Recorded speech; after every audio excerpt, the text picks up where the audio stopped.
Am I live? Hello. Yes. Good morning. So, yun, i-demo lang natin para sa mga magre-register this coming February 16, and this is going to be implemented for future game schedules pa. Oo. So, ayun. So, para makapag-register, syempre, tingin muna tayo sa Facebook page natin, which is this one. Check po muna natin guys kung meron na tayong yan. Check muna tayo ng game schedule. Kapag may game schedule na po tayo, pwede na po tayong mag-register sa ating online portal. So, saan po natin makikita yung online portal? Makikita nyo po dito po sa page na to. Okay, sa post, may indicated po na link. So, copy natin yung link. Okay. Ito yung link. Copy natin. Tapos, punta tayo dito sa ating test account. Okay. So, yan, makikita nyo, your connection is not private. It is completely normal. Okay. Safe po yan. Pasok lang po tayo. Proceed. Ayan. So, mapupunta po tayo sa COGS online portal. So, since kung wala pa po tayong account lahat, sign up po tayo. So, kunyari, laway natin Juan de la Cruz. Yan. So it is going to be default na yung username po natin ay yung first name and then your last name. Gawin nating Juan Pedro. Juan Pedro. Ayan. So makikita niyo po doon sa username. Kanina J lang, then De La Cruz. Okay, tanggalin natin yung space para para safe. Okay. Then ngayon Juan Pedro De La Cruz, nakita niyo JP De La Cruz. Kanina J lang. Ulitin natin. Yan, J. Tapos nagkaroon tayo ng second name. Kasi kadalasan naman sa atin ay merong second name. And then, this is going to be required also. Kailangan po ay email po na totoong email po natin. So, lagay natin jpdelacruz.airsoft@gmail.com. Okay? So, punta po tayo sa phone number. Kailangan din po totoong phone number. Hindi po pwedeng putyo-putyo na number. 0999-867-1523. That is my personal number. Birthday po natin. Okay, punta po tayo sa edad po natin. Ay, sorry. Birth date po natin. Check po natin. Ilan taon na ako? 1988, June 12. Ayan, punta po tayo dyan. Password. Buo po tayo ng password. Okay, password. Gawa tayong password. Okay, sorry. 08. 080. Okay, sorry.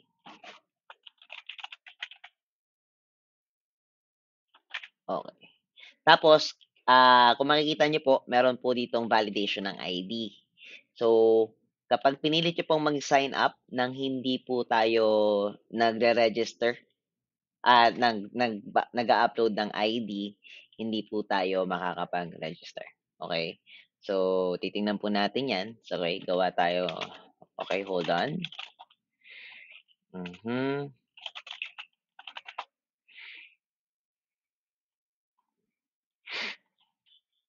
Sumandali. Mm.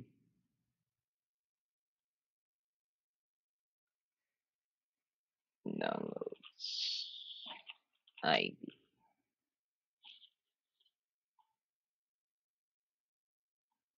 Ayun, so pick tayo ng ID natin. Downloads ID. Yan. So dapat po totoong ID po ang lalabas diyan, otherwise made-deny po tayo. Hindi po kayo i-approve nung AI po natin. So punta tayo sa sign up. Okay, wait lang po. Mhm.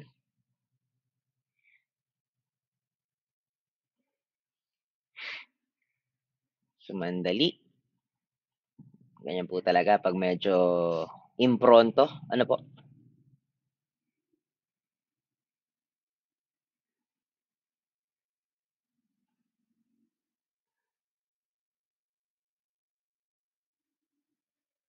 Okay. So, punta po tayo. Okay.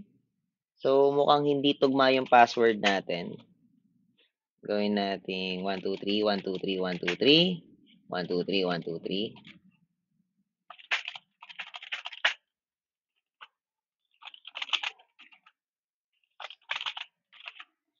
So, sign up. Okay. So, ayan, nakita niyo po username natin and then yung password, login. Ayan. So, makikita niyo po ay ano na po tayo, nakapag-register na po tayo. Makikita niyo po dito yung name, yung email address at yung contact number. Okay? So, kung makikita niyo po, pwede po kayong mag-request ng edit po sa credentials nyo. If you need po, change your number, change your details, pwede po. Kung makikita niyo po, wala po kayong nakikitang active game schedule as of the moment. This is because kailangan pa pong i-activate ng AI natin or i-check, i-validate ng AI natin na verified na po yung account natin. Okay? So, wait lang natin si AI para i-check kung tayo ay meron ng ah, um, tawag dito, meron ng na-validate na niya. Okay, so check natin. Ayan, so kapag na-validate na ni AI, makikita niyo po, verified. Okay, so pag verified po tayo, makikita niyo po, may game schedule na kayong makikita. Okay, so ayan po. Ayan. So, may countdown din tayo until kailan lang tayo pwede mag-register.